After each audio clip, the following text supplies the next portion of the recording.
Hello to everyone. Welcome to Manufacturing Days 2020, the virtual edition. That's where we are now in our world.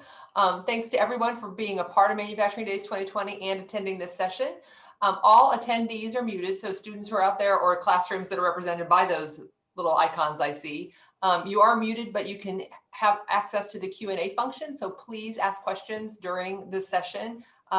The panelists would love to hear what you're curious about as going forward with your high school career and your next steps. So Q&A function, the session is scheduled for 45 minutes, so be sure to get your questions in. We want to thank all of our sponsors for Manufacturing Days 2020. You can find the full list on the Manufacturing Days landing page, which we hope you have already visited or will soon. This session is sponsored by Tousley Hall Canopa, a law firm with locations in South Bend, Elkhart, and Cassopolis. And they and our other sponsors recognize the important role manufacturing plays in our region and want to help ensure you learn about these businesses and the great career opportunities they offer. We have a great panel ready to tell you more about manufacturing career pathways and the local partners who can help prepare you for success in those careers and life.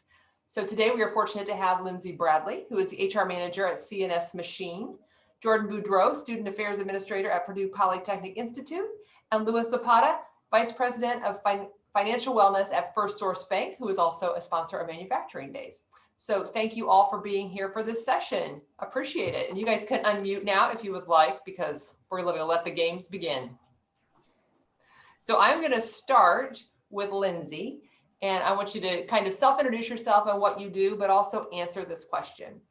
Can you share what your first job was and what you learned there that has helped make you successful or led to your next step? All right, I am Lindsay. I'm the HR manager here at C&S Machine Products. I've been here for a little over 2 years.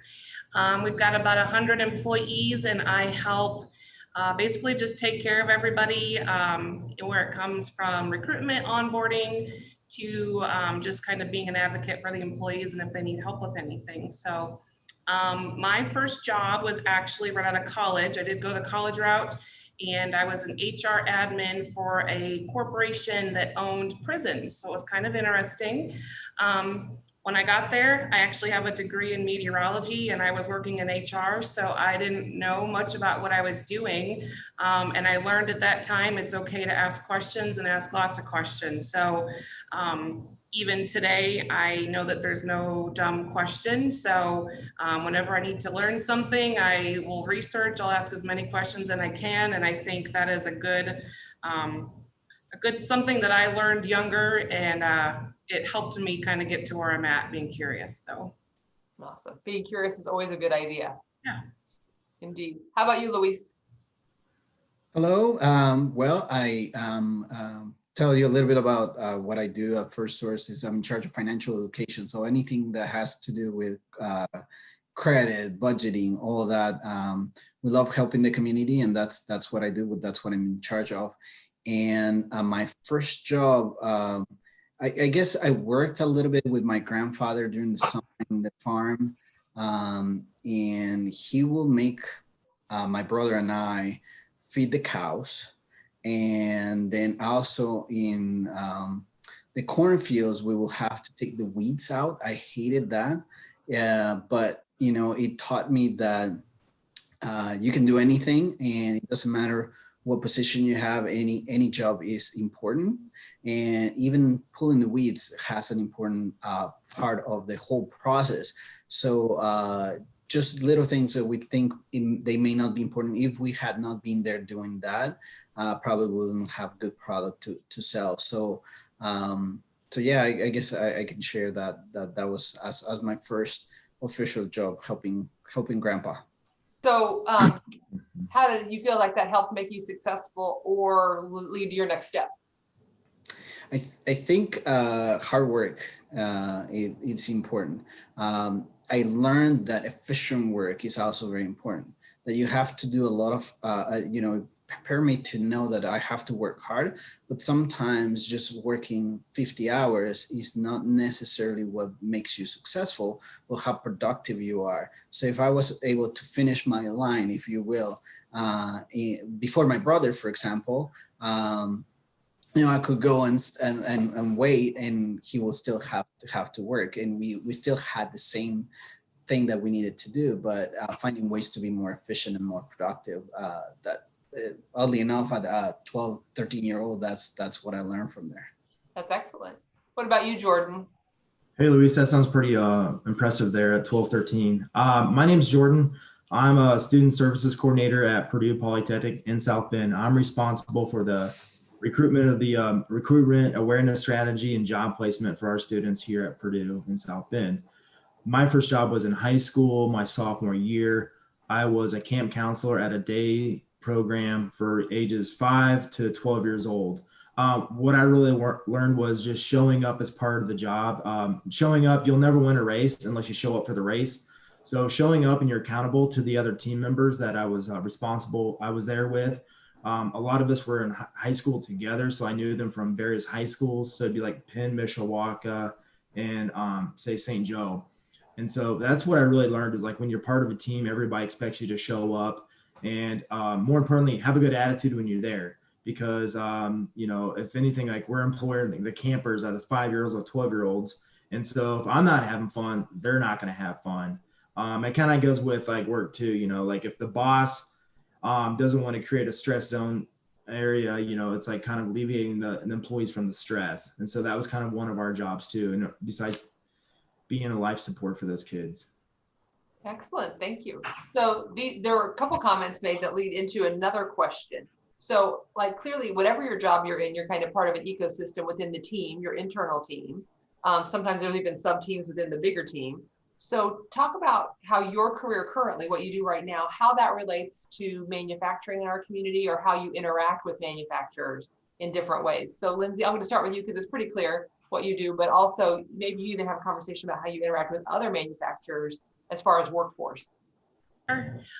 So we are precision machining, and for us, it's a lot about finding the right talent pool. I am new in this area as far as the Niles area and not having a ton of contacts like I might have had at my previous location. So a big part for me coming on board was just getting in touch with the local schools, getting in touch with the chamber, reaching out to different manufacturers that are like us, but not necessarily competitors. So we've gotten some good feedback from different companies on when it comes to like different wage scales, how they're doing their structure, when it comes to also using like different technologies when we're trying to advance different things. Bouncing ideas off of local partners has been very beneficial for us. Okay, I'm going to hop to you, Jordan. So how you connect into manufacturing locally? So for us locally, our students who choose to stay local, we have 5 degrees at Purdue Polytechnic South Bend between electrical engineering, technology, mechanical, and robotics, industrial. All those have a place within manufacturing. So our students around junior year, they get a part-time job within a manufacturer's engineering department. So we're more in the engineering technology and engineering portion of the manufacturing. Our students technically don't work on the floor. They're more the design or the implementation of that entire, whatever product they're creating in that process and system with that manufacturer. So our students are the ones who are being employed as the engineers. So that's how we're connected to local manufacturing. Nice. And Luis, I think for you, it's a different kind of stretch, but I definitely see where the connection happens. Absolutely. No, I actually spend a bit of time partnering with companies in the area. Manufacturing companies. I go to plants and we talk about managing money. First Source, our mission is to help individuals achieve security, build wealth, and realize their dreams.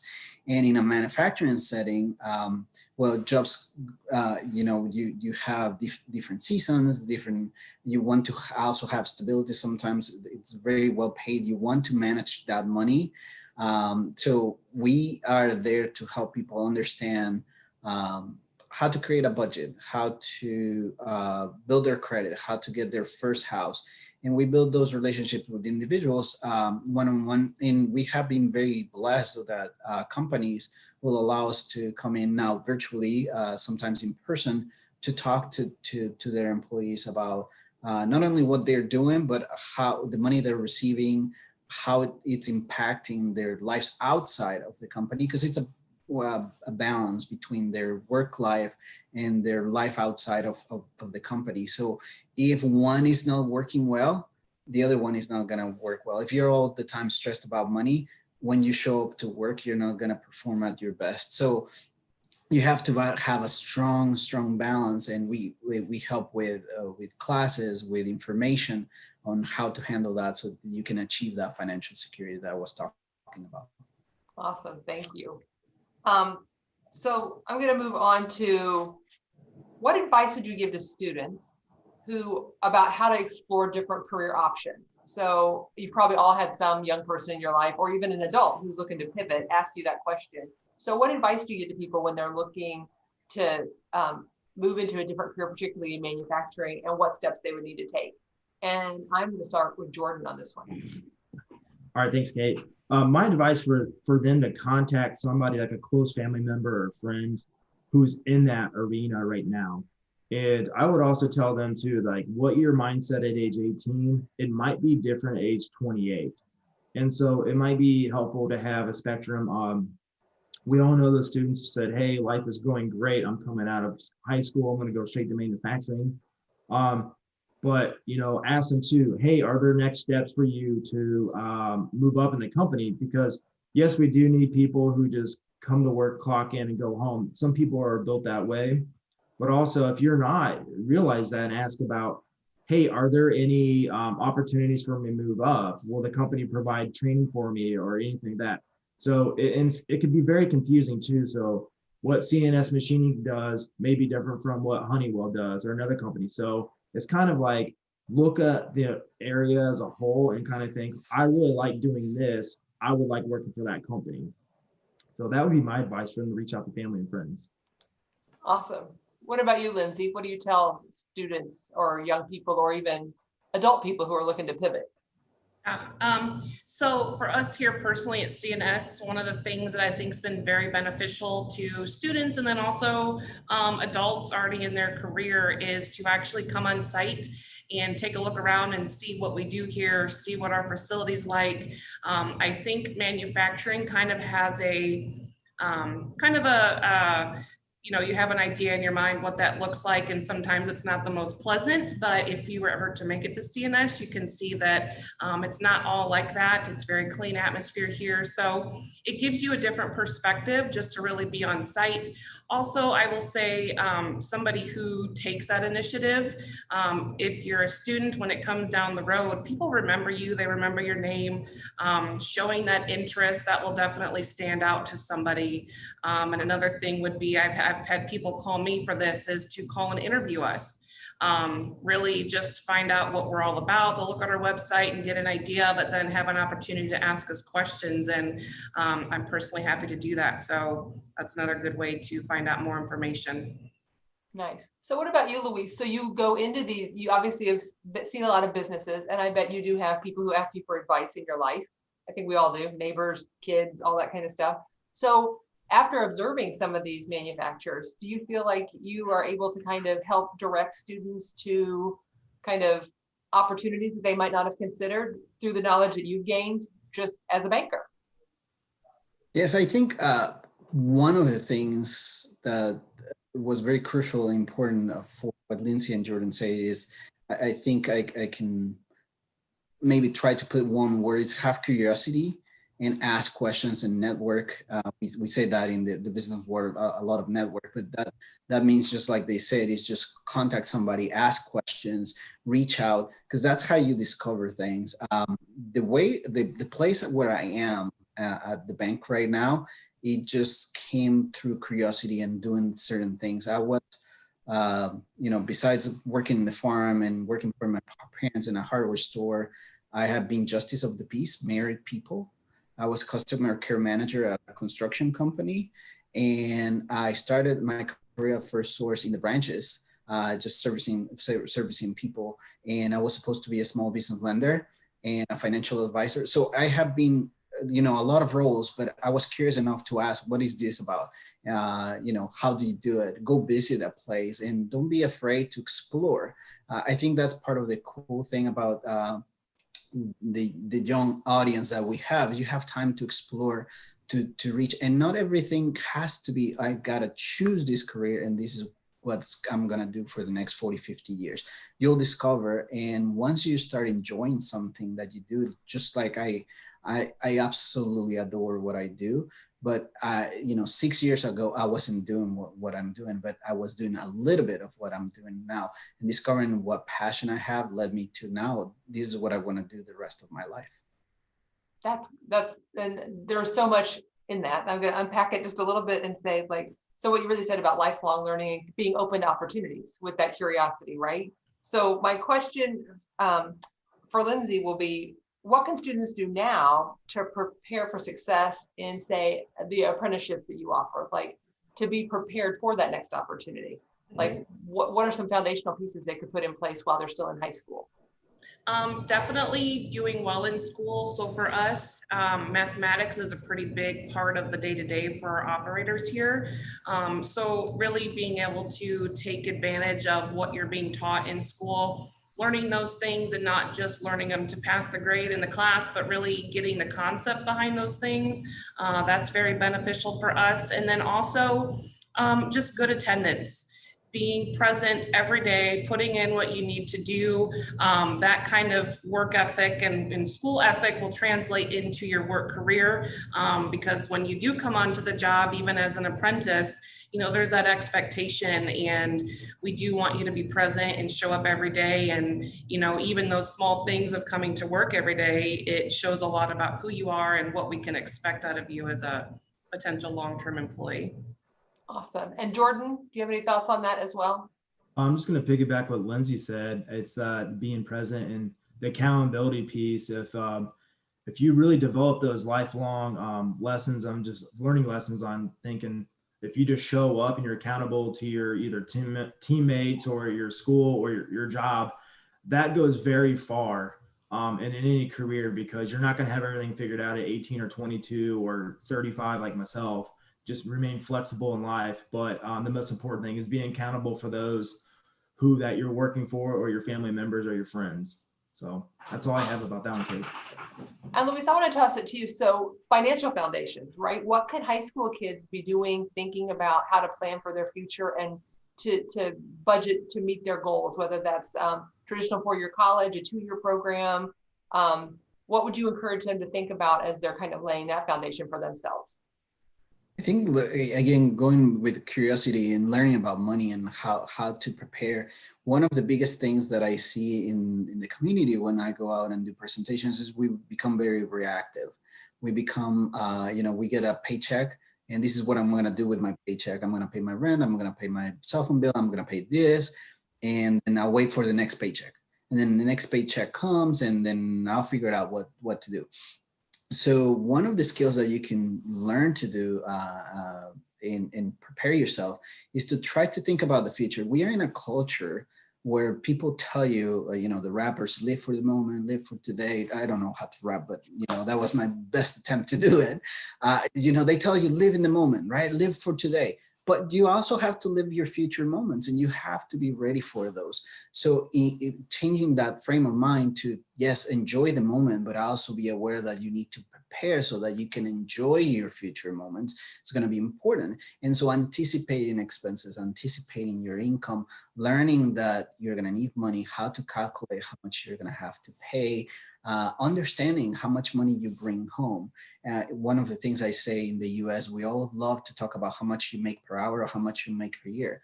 You should be talking about how much you bring home, because that's after taxes, after you pay all that, that's what the money that you have to use. So if you make $10 an hour and you work 40 hours a week, you don't bring home $400. You bring home $300, and you need to learn to live with those $300. So it's very, very important to anticipate and be proactive. Yes, enjoy the moment. Don't get me wrong. Enjoy today, but also make sure that you pave the way so that you can enjoy your future moments as well. Awesome, thanks. So Lindsay, I want to go back to you on this one. How do you see manufacturing jobs changing? Because we know everything seems to be speeding up and changing faster than ever in the workplace and education and everywhere. Right? Right now I laugh about the COVID time space continuum. Everything feels slow, but also fast. Like, I don't even know. It's hard to keep up with what's happening. So how are manufacturing jobs changing? And how do you help prepare existing workers to flow with those changes? and keep moving them up through kind of their talent pipeline?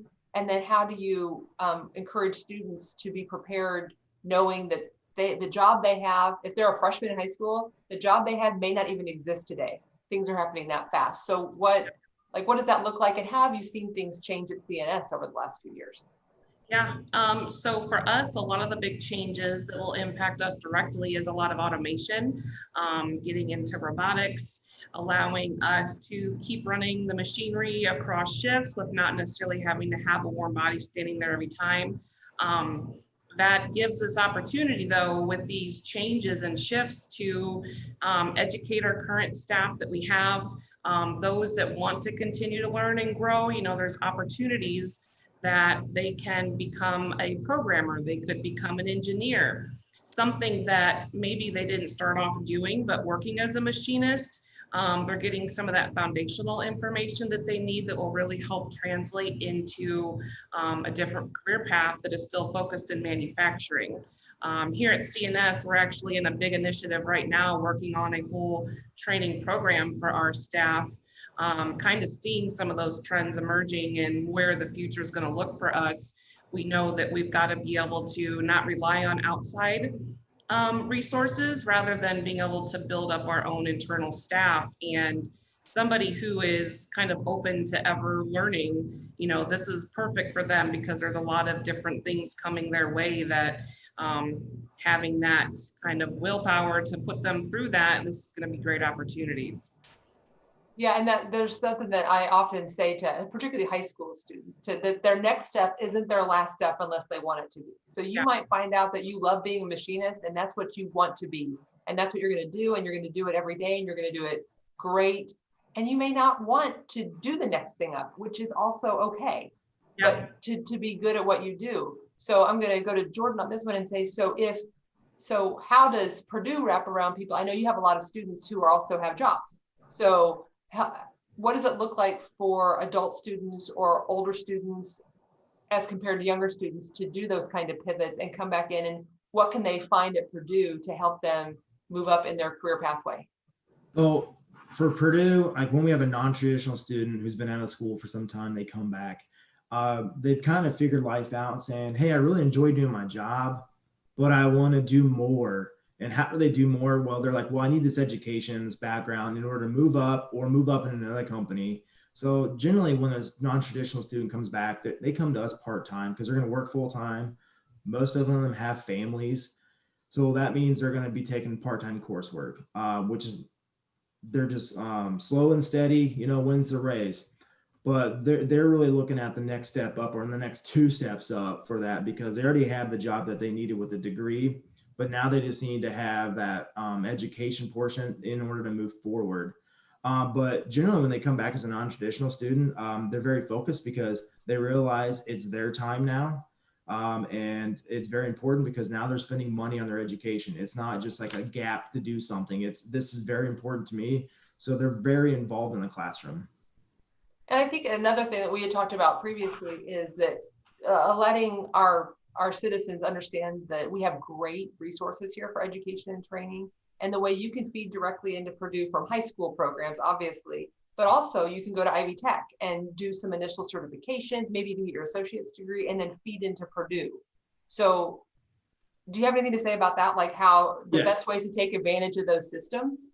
Yeah. So if you don't want to go to a big 4-year school off the bat, or, you know, hey, because I send a lot of non-traditional students to Ivy Tech.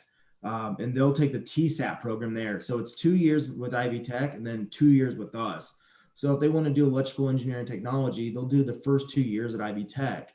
And I think all of us know who Sean Oltz is at Ivy Tech. You know, he's an electrical engineer by trade, but now he's the dean of engineering technology at Ivy Tech. So Sean and I work very closely together that, hey, these students are going to come here for 2 years on this pipeline process.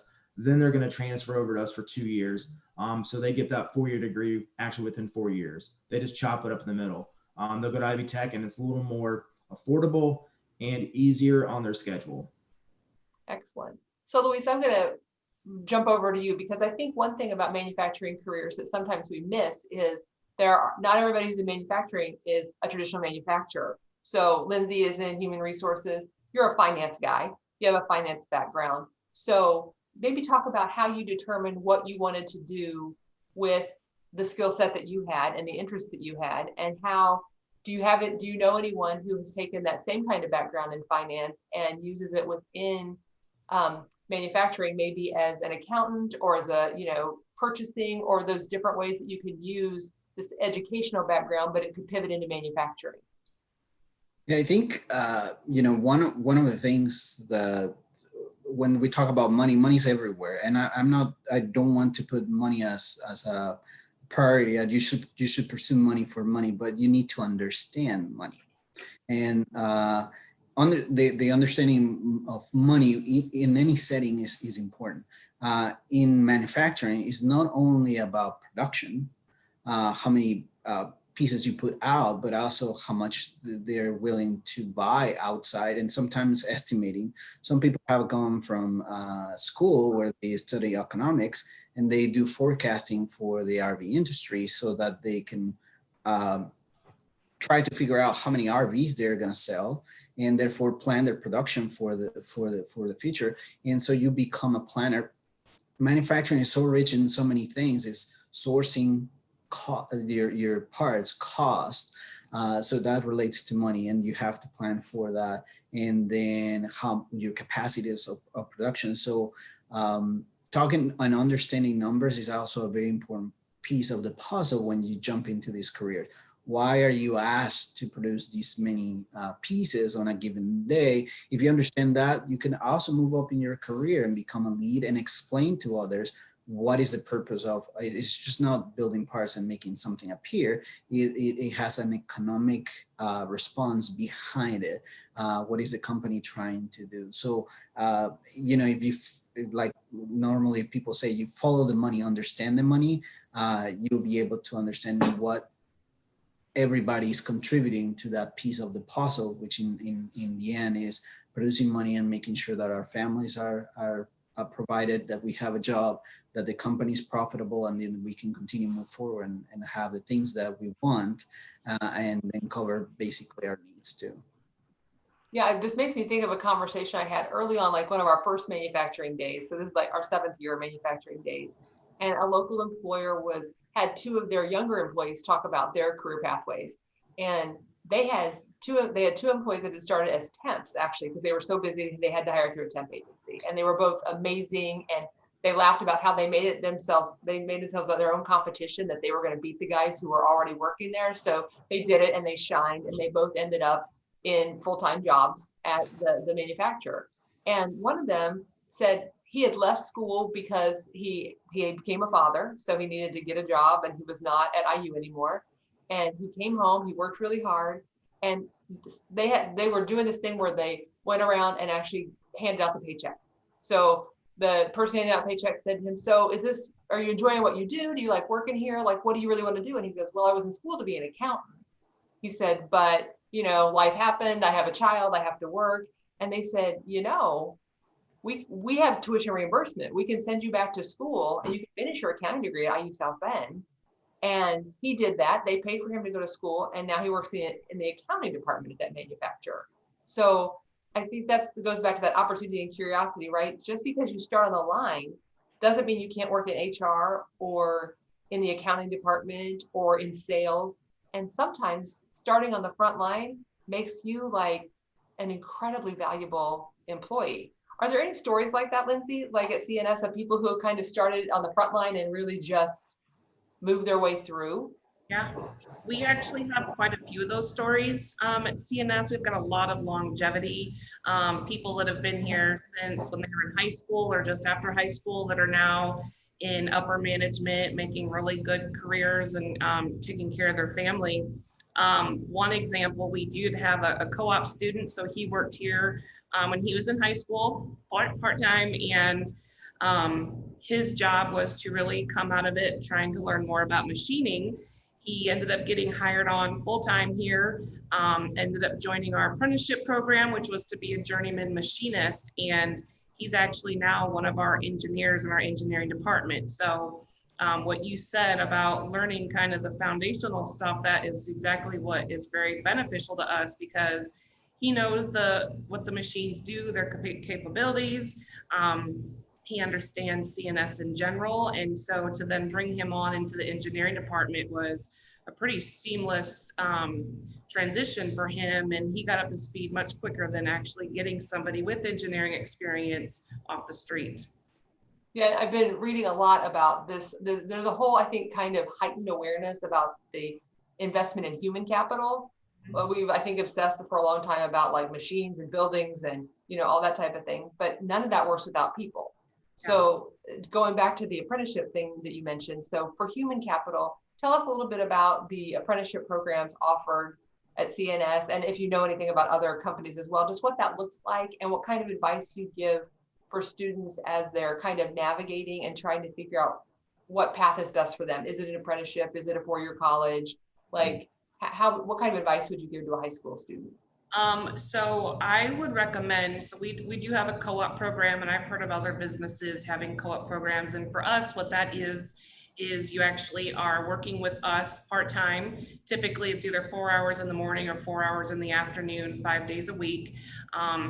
You'll do that. We start them off as juniors, and our goal is to have 4 of them a year where they're working alongside of our machinists. They're learning kind of the basics and learning more about the CNS ways.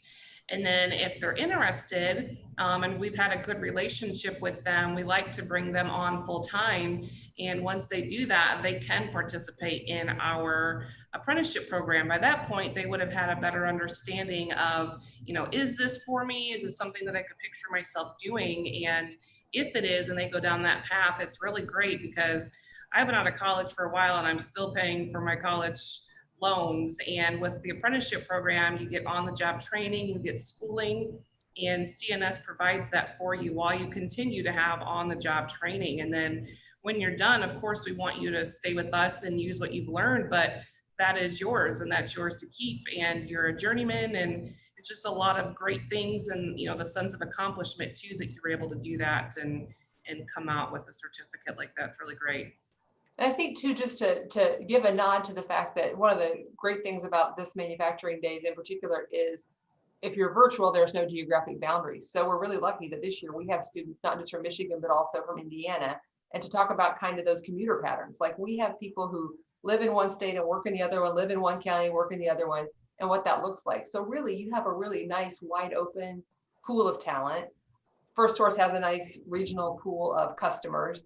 And Purdue also serves an interesting geography of students. So we have this ecosystem is kind of, it's regional, but it's also expansive. And the virtual world makes that difference. So Jordan, like where do most of your students come from? And what's that look like as far as kind of building on the regionalism and this ecosystem that is really through the South Bend Elkhart Regional Partnership, through the LIFT network? We're seeing a lot of that kind of really building into each other and playing to each other's strengths to make us all stronger. So tell me what that looks like at Purdue. Absolutely, Kate. Majority of our students come from the 4 counties, being Kosciuszko, Marshall, we have, and then Elkhart, and then St. Joe County. So we do recruitment in like those 4 counties because that produces 26 high schools. And we've had some students come from, or I would say LaPorte too, because New Prairie High School's out of LaPorte. I live half a mile from the LaPorte border, but we've had some students try from Valpo, and they do okay. They enjoy it. They're coming here because they really wanted to come for a certain degree. But other than that, like a 30-mile radius or a 30-minute radius, students really like to coming to our campus because we're close.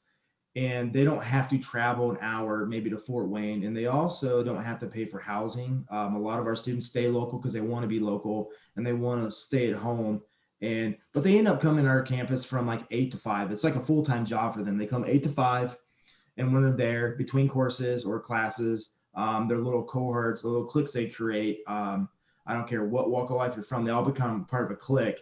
For their mechanicals become, really tight knit with mechanical engineering technology students, but they're there studying with their cohorts, and it's really like a small campus feeling. So that's why we do the 4 counties right there, because we're really centrally located for all those counties. Nice. So Luis, like, so for First Source Bank, what is your territory? Like, are you mostly St. Joseph County, or I'm just trying to get a feel for like how we all kind of interact with our friends in the surrounding counties. There are no walls. We have like, there's, and it's getting more mixed, I think. More people are making the connection that there are opportunities that cross county lines and state lines. Absolutely. We have a presence for retail banking. What retail banking is branches where you can go open an account and all that. So we have a retail presence in Northern Indiana, Southwest Michigan, and we have one branch in Sarasota, Florida, which they have not sent me to, but I need to tell the boss that I need to go and see what's going on over Then you there. wouldn't have to wear that parka. Exactly. It'll be much warmer there. But we also, one thing that people don't know is that we service nationally and internationally we give loans, specialty finance loans throughout the country and to Mexico and Brazil. So we finance airplanes for Mexican companies and Brazilian companies. We finance cranes, we finance fleets of rental cars throughout the country. So we have sales offices throughout the nation, but primarily we operate in Northern Indiana. St. Joe County here is where we have our headquarters, downtown South Bend, and then we operate Elkhart, Fort Wayne, Warsaw, LaPorte, Niles, Dowagia, Kalamazoo. But now with the technology you were mentioning before, we pretty much reach nationwide. I was doing a presentation earlier today on break-even points. So very interesting money stuff to me, right? But I had one attendee in Kalamazoo, one attendee in Oakland, California, and a few here locally. So now it opens the door to reach out more people embracing technology. And you really tied something in there that I think is interesting too. So First Source Bank could be financing purchases from our local manufacturers. So we have so many people here who are involved in aerospace, automotive, all these different pieces and parts. And those are actually things that are in the things that you're financing purchases for. So I find that's like, there's that whole ecosystem of things you think may not be connected. And really, if you think about it enough, they are indeed connected. Which leads me to a question that I think is fun. So we'll see if this challenges you guys and you think it's fun. So is there anything you learned in high school or through training that gave you an aha moment like 10 years later? So I always think about Steve Jobs, how they say he dropped out of college, but he dropped into a calligraphy class. And then when the Mac was being developed, he was like, what, 2 fonts? Heck no, we can do better than this. And that's where we ended up with way too many choices in our fonts on our computers. So that was like his aha moment years later. Did you have an aha moment like that? And I'm going to start with Lindsay because she's looking like she has something like right there. I'm not really sure. So this may not be exactly what you're looking for, but I grew up always knowing I was going to go to college. I really didn't have a choice. I was going to be the first one in my family to go to college, and my dad was adamant I was going to go to Notre Dame and make him millions of dollars. So I didn't really think of anything different besides college, and I went through that, and I'm not doing what I went to school for, but it really was when I came to CNS and having exposure to the apprenticeship, realizing how that's probably a lot of people's only choice that they think, and to realize, my whole perspective on college has completely changed, knowing that, maybe that's not the right path for everybody. And, I'm still in college debt, and, I'm glad I went, but there could have been a lot more for me to explore if I would have realized and known about things like this, that they were out there. So that's what I got. I think that's an interesting for me. I was an art kid in high school. Like I loved art class. And I always think it was a different time then, but why did nobody say, hey, you know what's an art? Welding. You know what? You could go up to Ben Davis High School. I'm from the west side of Indianapolis. You go to Ben Davis and do your career in tech ed, and you could be a machinist or welding because you love doing that stuff. But if there would have been the right outside of the box thinking guidance counselor, they might have guided me somewhere else. So I do think that's interesting. So Jordan, what about you? What's your aha moment? Kate, I'll give you the same advice I gave last week, or the students, same advice. I had a 7th grade PE teacher. His advice was always be careful, treat everybody with kindness because you never know who's going to be your next boss.